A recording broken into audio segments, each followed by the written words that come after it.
मुर्गी के बढ़ते हुए नरखों ने आवाम की क़ुव्वत खरीद कमजोर कर दी है, जिसकी बज़ाहिर वजह पोल्ट्री फार्म्स की बंदिश बताई जाती है।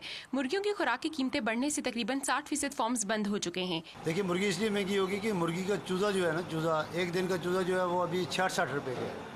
जब तक ये चूज़ा डाउन नहीं होगा तो मुर्गी के रेट कम नहीं हो सकते। बड़ी मिकदार में मुर्गी ज़िबा करने वाले अफराद ने भी कारोबार मंदा होने की शिकायत की है। अब हमारे पास पहले मुर्गी निकलती थी 700-800 रोज़ाना निकल जाती थी, और अब हमारे पास मुर्गी का रेट तेज़ हो गया और इसलिए हमारे पास मुर्गी 300-400 रोज़ाना निकल जाती है। इसलिए हमारे पास गाहक खाना कम हो गया है। अशिया की कीमतों को काबू में रखना हुकूमत की जिम्मेदारी है, लेकिन शायद कीमतों को कंट्रोल में रखने का निज़ाम गैर मौसर हो चुका है।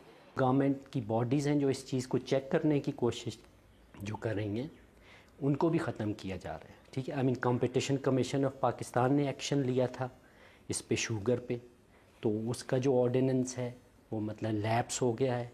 सारिफीन का कहना है कि मुर्गी का गोश्त तो एक चीज़ है, अब तो मार्केट में सारी अशिया ही महंगी हो चुकी हैं। मुर्गी तो इतनी महंगी हो गई है कि बिल्कुल जो है ना गरीब आदमी के बस में है नहीं। गेस्ट के सामने दालें शालें तो पेश करने ही सही रहे ना। हफ्ते में सोचते थे कि हम 3-4 दिन चिकन खा लें, अब ऐसा नहीं हो सकता। 40% फार्म आवाम की बढ़ती हुई ज़रूरियात को पूरा करने से कासिर हैं। मुर्गी के बढ़ते हुए नरखों ने साबका तमाम रिकॉर्ड तोड़ते हुए आवाम पर माशी दबाव डाला है। ज़रूरत इस अमर की है कि हुकूमत अब पोल्ट्री इंडस्ट्री पर अपनी तवज्जो मरकूज़ करे। Anisa Ilyas, Dawn News, Islamabad.